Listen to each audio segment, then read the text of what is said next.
Welcome in, team. Week 8 picks, and I'm going to do the spread as well. But first, why the hell should you even listen to me? Who am I? I'm 78 and 29 on the year. That's who the hell I am. I am very good at this. That's why you should listen. Welcome to the winning team. Up first, Thursday night football. The Minnesota Vikings take on the Chargers. We're going into a short week, and the Chargers are no longer atop the AFC West. Beginning of this year, I really hyped up Justin Herbert and what they could do.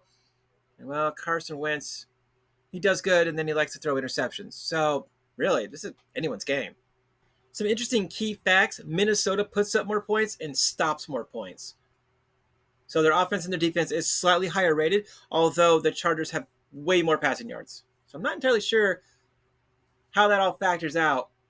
Oh, yeah, it's because the Chargers don't put up points. They put up 391 passing yards and only 24 points in a game.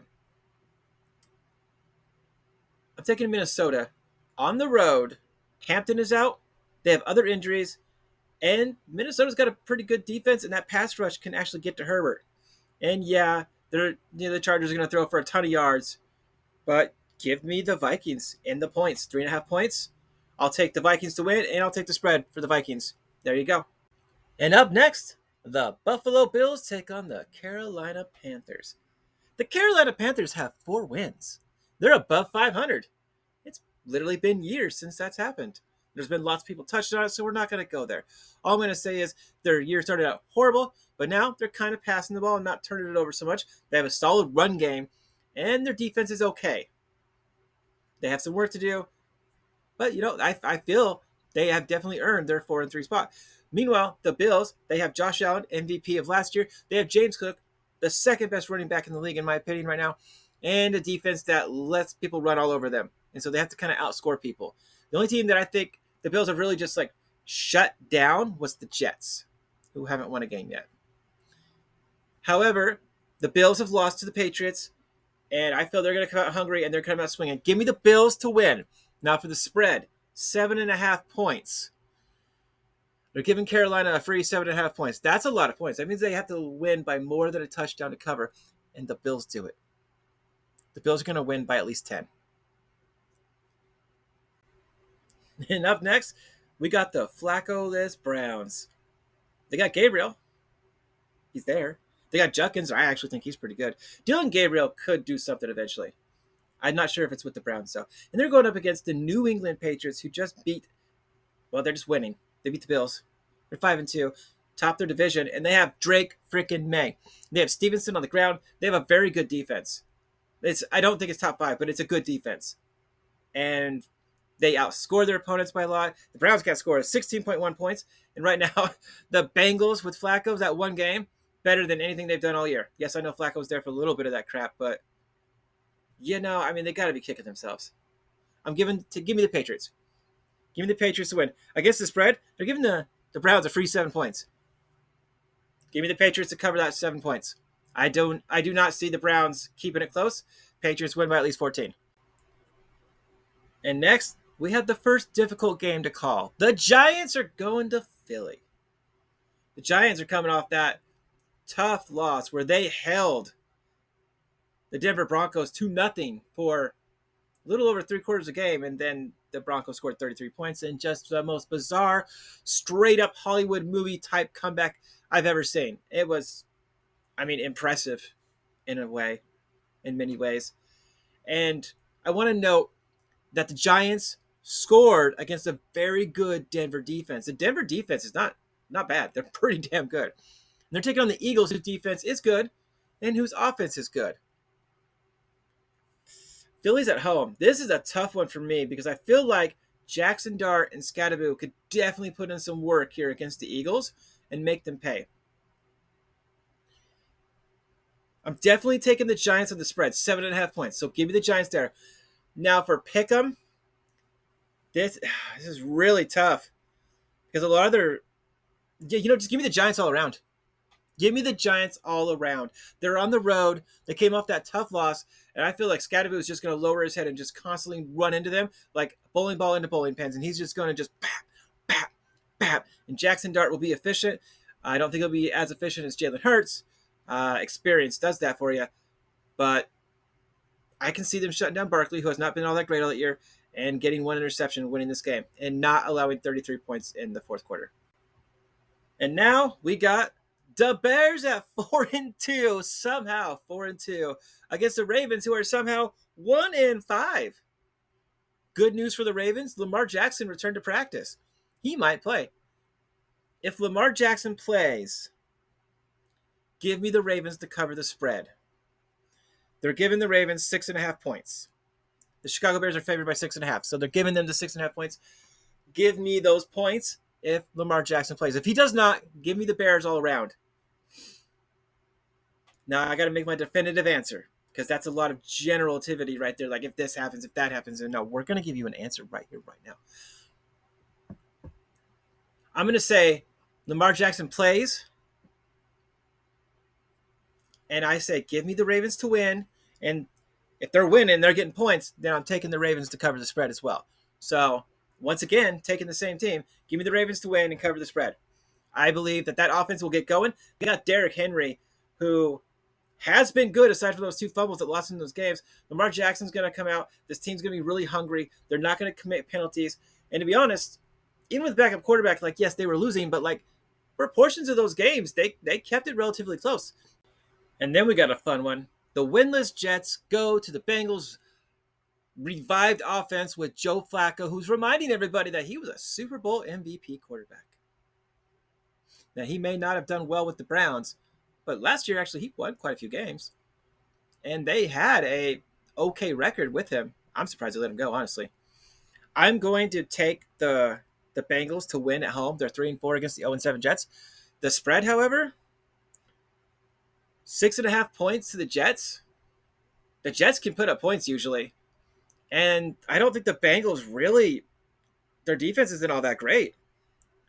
Opponent rushing yards, 137. The Jets have Hall. I really like Hall. He can run really well, and he's good at getting between the tackles and bouncing out. I'm going to split my decision here. The Bengals win at home, but I don't think they win by a big margin. Give me the Jets in the points. Give me the Jets in 6.5 points. I think the Bengals are only going to win by 4 or 5 or 6 points. Flacco's really good, by the way.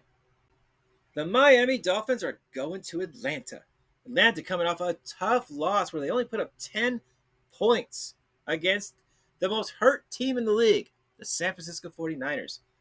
Miami, on the other hand, they're keeping it close with other teams. They're putting up a lot of points. I mean, if we look at them, we look at their stats, Atlanta's got them beat in the passing game. They got them beat in the rushing game. Points allowed. Everything, really. And you can just run all over the Miami Dolphins, and Bijan Robinson is a freak of nature alien. I'm not sure that he's human. Give me Atlanta to win. For the spread, they're giving Miami 7 points.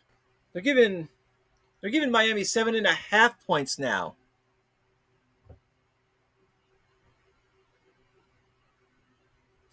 Give me Miami in the points to cover. 7.5 points. Yeah, Miami's not going to win, but they can cover those points. Give me Miami to cover with the points. Up next, we got the San Francisco 49ers, who reminded everybody, myself included, that they are a legitimate team to be feared, going up against the Texans, who had every opportunity to come back against Seattle, even 2 interceptions, and still couldn't get it done.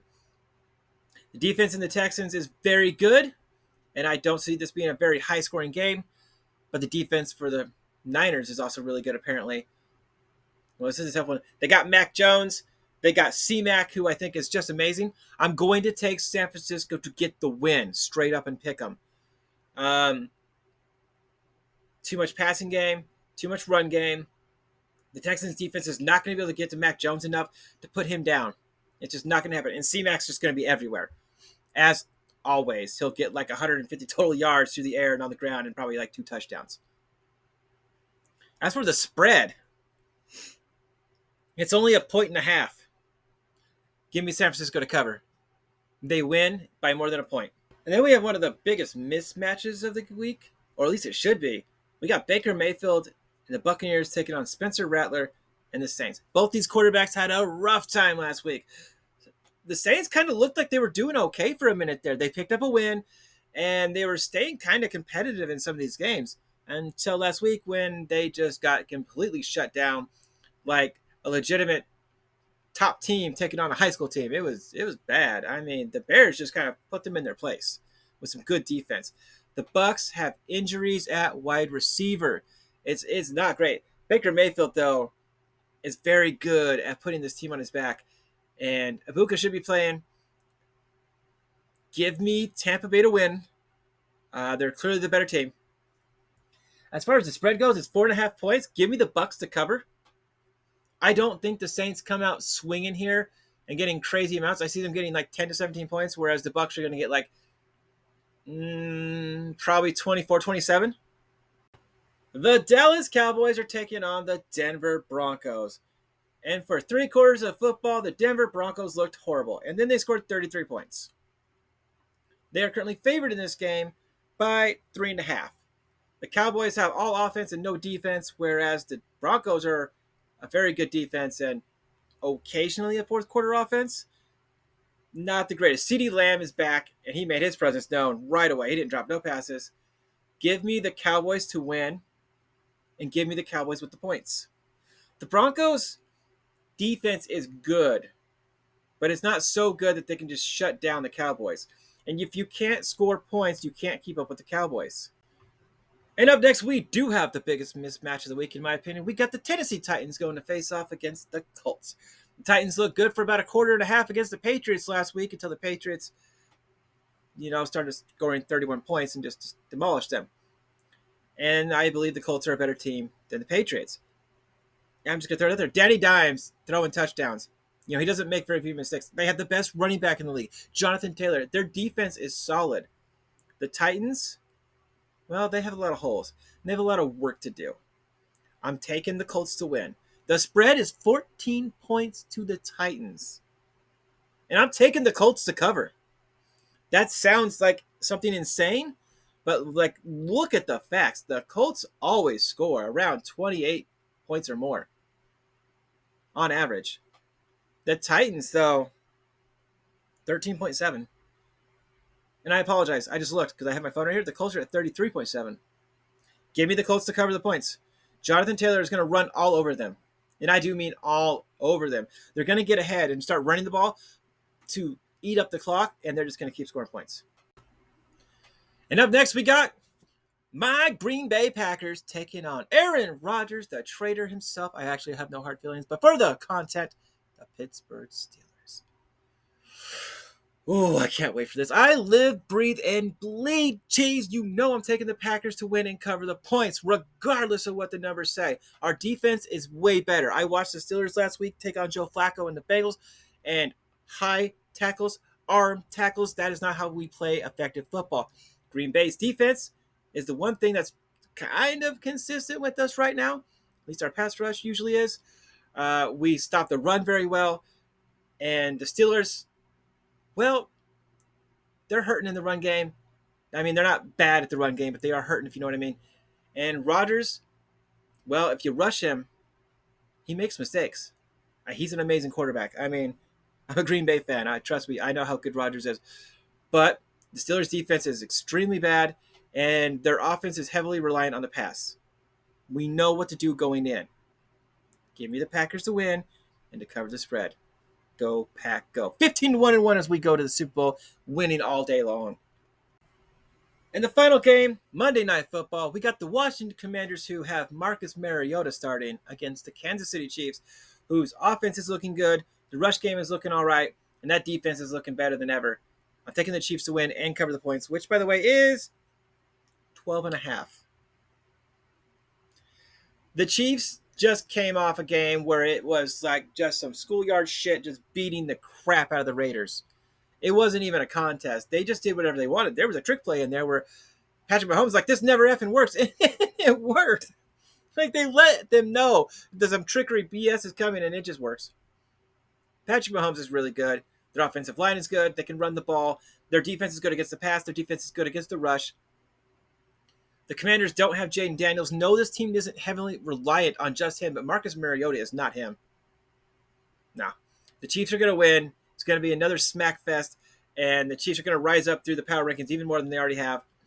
Uh, Probably the easiest win of the week is going to be for the Chiefs. That or the Colts. Chiefs to win and cover.